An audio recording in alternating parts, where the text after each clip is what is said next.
विजय की संभावना स्पष्ट तौर से हम लोग देख रहे हैं। और चुनाव की प्रक्रिया तो अब चालू ही होगी, क्योंकि विधानसभा का कार्यकाल पूरा होने से पहले चुनाव की प्रक्रिया चुनाव आयोग पूरा कराता है। तो भारतीय जनता पार्टी और हमारे साथी दल चुनाव के लिए पूरी तरह से तैयार हैं और हमें पूरा विश्वास है कि 2025 के विधानसभा चुनाव में एनडीए सबसे बड़ी विजय प्राप्त करेगा। जिस तरीके से बिहार में वोटर अधिकार यात्रा हुई और तमाम चीजें हुई, उसको लेकर के राहुल गांधी हो चाहे तेजस्वी यादव हो, ये भी दावा कर रहे हैं कि इस बार बिहार में बदलाव होगा, क्योंकि इस साल बहुत लोगों ने झेल दिया। श्री राहुल गांधी जी और श्री तेजस्वी यादव जी इनकी जो यात्रा है, खोदा पहाड़ निकली चूहिया, मतलब इनकी यात्रा का कोई असर नहीं है। इनकी यात्रा से बल्कि हमको फायदा ज्यादा हो रहा है, उनको नुकसान बहुत अधिक हुआ है।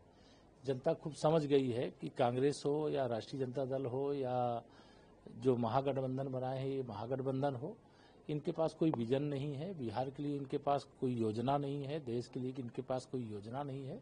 वो योजना माननीय नरेंद्र मोदी जी के नेतृत्व में देश के लिए और आदरणीय नीतीश कुमार जी के नेतृत्व में बिहार के लिए योजना विजन है भी, उसको धरातल पर उतारने का काम भी किया जा रहा है।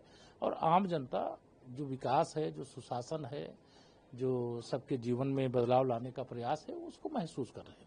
मुख्य चुनाव आयुक्त जो है वो पटना में है, बैठक कर रहे हैं, लगातार तमाम पार्टियों से मिल रहे हैं। खासकर एनडीए की पार्टियां, बीजेपी हो या जेडीयू हो, वो लोग कह रहे हैं कि एक फेज में चुनाव कराना चाहिए बिहार में। ये पार्टी को जो पक्ष रखना है वो सब पक्ष रखेंगे। वो तो चुनाव आयोग की एक व्यवस्था होती है कि चुनाव से पहले सभी दलों से भेंट करना, भेंट करके उनकी बात को सुनना और बात को सुन करके चुनाव की तिथियों की घोषणा करना। यह चुनाव आयोग का काम है। सभी राजनीतिक दलों का सुझाव होता है, उसके आधार पर चुनाव आयोग निर्णय लेता है। जो भी निर्णय होगा, भारतीय जनता पार्टी और हमारा एनडीए चुनाव आयोग के हर फैसले को स्वीकार करेगा और चुनाव के लिए हर समय तैयार हैं।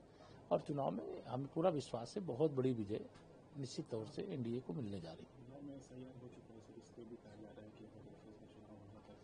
नहीं, कोई उसमें हम लोगों को आपत्ति नहीं, एक फेज में हो चाहे दो फेज में हो। भारतीय जनता पार्टी का गठबंधन चुनाव के लिए हर प्रकार से तैयार है।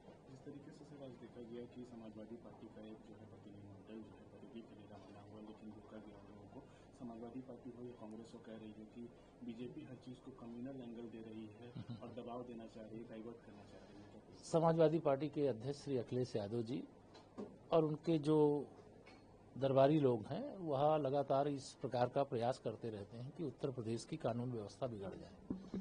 उत्तर प्रदेश में जैसे दंगे समाजवादी पार्टी श्री अखिलेश यादव जी की सरकार के समय होते थे, इस समय भी हों, लेकिन अब भाजपा की सरकार है और भाजपा की सरकार में दंगा मुक्त उत्तर प्रदेश है और यह माहौल प्रदेश का बिगाड़ना चाहते हैं।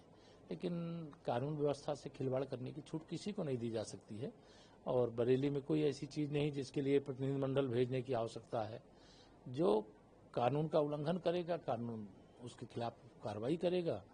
और समाजवादी पार्टी चूंकि मुस्लिम तुष्टीकरण की राजनीति कर रही है और केवल यह दिखाने के लिए वो मुसलमानों के बड़े भारी हितैषी हैं, ये गलत है और इस प्रकार की चीजों से उनको फायदा कम होगा, नुकसान ज्यादा होगा।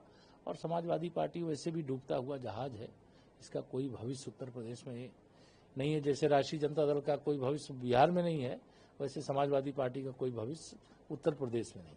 सुप्रीम कोर्ट के जज हैं, उन्होंने ये भी वादा दिया है कि कॉन्स्टिट्यूशन हो चाहे हिंदुस्तान हो, वो रूल ऑफ लॉ से चलता है, रूल ऑफ बुलडोजर से नहीं चलता है। 2024 के एक्ट के लिए उन्होंने कहा है कि किसी भी जब तक वो विक्टिम नहीं सामने आ जाता है तो उसके घर को नहीं गिराते। नहीं, माननीय न्यायालय ने जो भी कहा है उस पर कोई टिप्पणी मेरी नहीं है, लेकिन कार्रवाई जो भी होगी वो कानून सम्मत होगी।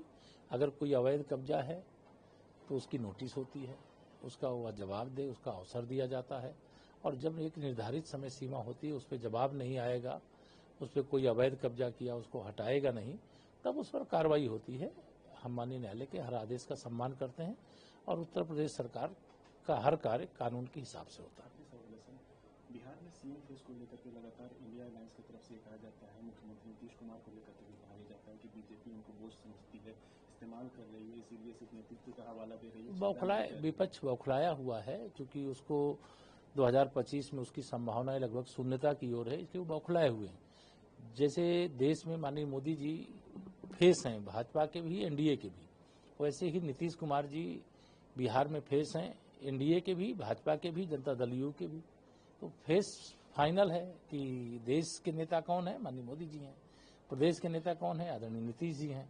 ये डबल इंजन की सरकार है और डबल इंजन की सरकार बहुत शानदार ढंग से काम कर रही है, विकास के लिए समर्पित है, महिला सशक्तिकरण के लिए समर्पित है, गरीब कल्याण के लिए समर्पित है, युवाओं के उज्जवल भविष्य के लिए समर्पित है और विकसित भारत और विकसित बिहार के लिए समर्पित है। वीके न्यूज, राष्ट्र के नाम।